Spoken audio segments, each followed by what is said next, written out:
স্মার্টফোনের স্ক্রিনে বুঁদ হয়ে থাকা বর্তমান প্রজন্মের কাছে থিয়েটার শব্দটা হয়তো কিছুটা ধূসর। মুঠোফোনে আবদ্ধ হচ্ছে এক একটি শৈশব ও যৌবন, বাড়ছে যান্ত্রিক ব্যস্ততা, আর সামাজিক জীবন থেকে ক্রমশ হারিয়ে যাচ্ছে সশরীরে নাটকের মঞ্চের সামনে বসে শ্বাসরুদ্ধকর কোনো মুহূর্ত উপভোগ করার অভিজ্ঞতা। তবে থিয়েটার ছাড়া কি সত্যিই শিল্পচর্চাকে কল্পনা করা সম্ভব? উত্তরটা নিশ্চিতভাবেই না।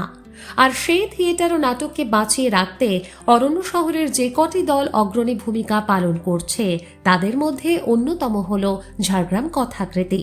সম্প্রতি ঝাড়গ্রামের সাংস্কৃতিক মানচিত্রে এক উজ্জ্বল রেখা টেনে দিয়ে গেল এই সংস্থার 20তম বর্ষের নাট্যমিলনী। 4 দিনব্যাপী এই উৎসব নাটক, নৃত্য, গান আর শরীরী ভাষার সংলাপে মুখর হয়ে থাকল। 18 জানুয়ারি সন্ধ্যায় ঝাড়গ্রাম শহরের রাজা নরসিংহ মল্ল স্মৃতি মঞ্চে প্রদীপ প্রজ্বলনের মাধ্যমে উৎসবের সূচনা হয়। উপস্থিত ছিলেন প্রবীণ নাট্যকর্মী শ্রীকান্ত পাল থেকে শুরু করে রামকৃষ্ণ মিশনের স্বামী ব্রহ্মেশ্বরানন্দ এবং জেলা প্রশাসনের বিশিষ্ট ব্যক্তিবর্গ। সন্ধ্যায় কথাকৃতির কচিকাচারা গুরু সদয় দত্তের ব্রতচারী আন্দোলনকে কেন্দ্র করে পরিবেশন করে নাটক ব্রতী। সেই সঙ্গে কলকাতা থেকে আসা শিল্পীদের নৃত্যনাট্য কাব্য আষাঢ়ের মেঘমল্লার প্রথম সন্ধ্যাকে এক অনন্য উচ্চতায় নিয়ে যায়। উৎসবের দ্বিতীয় ও তৃতীয় সন্ধ্যায় ছিল সমাজের গভীরে লুকিয়ে থাকা ক্ষতগুলিকে ছুঁয়ে দেখার বার্তা।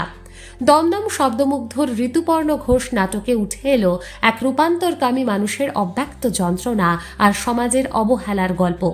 আবার চুচুড়ার যৌথিকের হেমন্ত অরণ্যে সেই পোস্টম্যান শুনিয়ে গেল মানুষের সুপ্ত বাসনার কথা। 20 জানুয়ারি সন্ধ্যায় দুর্গাপুরের আলাপন দল আবার গুপ্তধন নাটকের মাধ্যমে তুলে ধরল চিটফান্ড কেলেঙ্কারিতে সর্বশান্ত হওয়া মানুষের হাহাকার।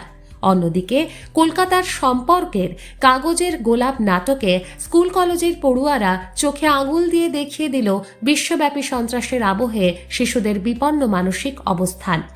নাট্যমিলনের শেষ সন্ধ্যাটি ছিল গতানুগতিক মঞ্চের বাইরে, ঝাড়গ্রাম গ্রামীণের কুটুমবাড়ি হোমস্টে প্রাঙ্গণে।